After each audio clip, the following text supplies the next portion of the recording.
Hello and welcome back to Unlock B2 English. I'm Sarah. And I'm Mark. It's absolutely fantastic to be here, Sarah.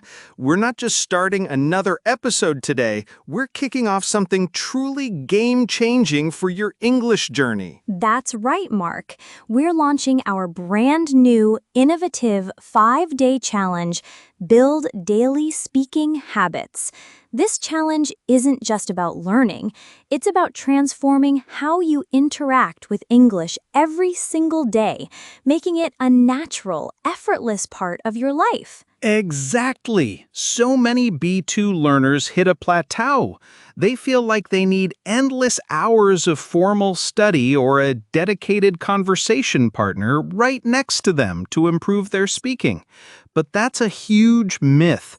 And today, for day one, we're diving into Warm Up Your English, daily practice tricks to prove it. This challenge is designed to be your ultimate tool, making daily English practice accessible and enjoyable. Our goal today is to show you that you can effortlessly integrate English speaking into your daily routine with very little effort. We're talking about just 5 minutes. It's about consistency, not intensity. Small, regular actions lead to massive improvements. Absolutely. Let's get straight into our first powerful trick. Narrate your day. This sounds deceptively simple, but it's incredibly powerful for engaging your English brain. As you're doing something mundane, anything from making breakfast to walking to work, or even just sitting at your desk, start describing it in English. Do it in your head or quietly aloud if you can. You become the narrator of your own life. The internal monologue trick. I swear by this one. It's like having a private English tutor inside your head. For example, if I'm making a cup of tea, I might think, okay, first I'm filling the kettle with water. Then I need to turn on the hob. While it's boiling, I'll choose my teacup. I love this ceramic one. Now, the water's boiling. I'll pour it over the tea bag. Perfect, Sarah. You're actively engaging your brain, choosing words, forming sentences, and retrieving vocabulary, all without any pressure of being judged. It's a fantastic, low-stakes way to warm up your English vocabulary and grammar in a practical, real-world context. You're literally thinking in English. And it instantly highlights gaps in your vocabulary. You might think, how do you say sieve in English? Or what's the verb for kneading dough? These are the words you naturally need in your daily life, so they become relevant and memorable. Moving on to our second trick, it's self-talk scenarios. This is a bit more structured than narrating your day. Here, you mentally rehearse conversations or anticipate situations you might encounter later. It's like preparing for a performance, but just for yourself. This is brilliant for building spontaneity and confidence. If I have a presentation or a meeting later, I could think, how would I introduce my main idea about the new project? What challenging questions might they ask about the budget? And how would I respond, politely but firmly? This pre-rehearsal makes you feel much more prepared and articulate when the real moment comes. Exactly. It truly prepares you for real-world interactions. You're not just reciting lines, you're actively problem-solving and brainstorming in English. Even something as simple as, what should I have for dinner tonight? I could try that new Italian recipe or maybe just order a pizza. What are the pros and cons of each? Doing that mentally in English is powerful. These small, consistent efforts are what truly builds sustainable English habits.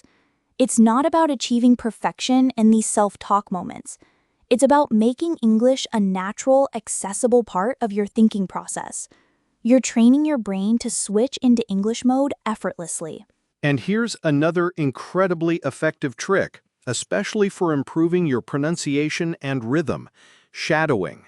This involves listening to a short segment of English audio. It could be from this podcast, a TV show, or a news clip. and speaking along with it at the same time. Don't worry about perfect understanding initially. Just focus on mimicking the sounds, the intonation, and the speed. Oh, shadowing is fantastic. It's like being a parrot, but a very smart parrot. It trains your mouth and tongue muscles to produce English sounds more naturally. You're not just listening passively, you're actively producing the language. It helps bridge that gap between understanding and actually speaking. Precisely. Start with short sentences, then move to longer ones. You'll be amazed at how quickly your accent and fluidity can improve. It's a direct way to work on your speaking without needing a conversation partner, and it really warms up your vocal cords. Finally, for a quick verbal warm-up, try describe what you see. This one is fantastic for activating descriptive vocabulary. Wherever you are right now, pick 3 or 4 objects around you and describe them aloud or in your head, using as much detail as you can. So, if I'm sitting in my living room looking at my bookshelf, I might say, "This is a tall wooden bookshelf, probably oak, with 5 shelves. It's overflowing with books of various sizes and colors, some standing upright, others stacked horizontally. There's also a small potted plant on the top shelf, its leaves a vibrant green." Brilliant, Mark! You're forcing yourself to access specific adjectives, adverbs, and more complex sentence structures.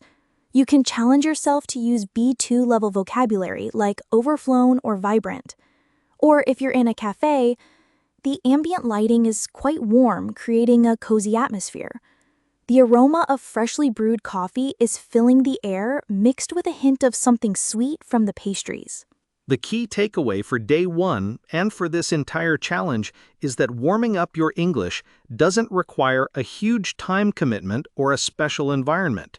It's about consistently integrating small, manageable actions that make English less of a foreign language and more of a natural, everyday tool. So for your day 1 challenge, choose one of these powerful tricks: narrating your day, self-talk scenarios, shadowing, or describing what you see, and dedicate just 5 minutes to it in the next 24 hours.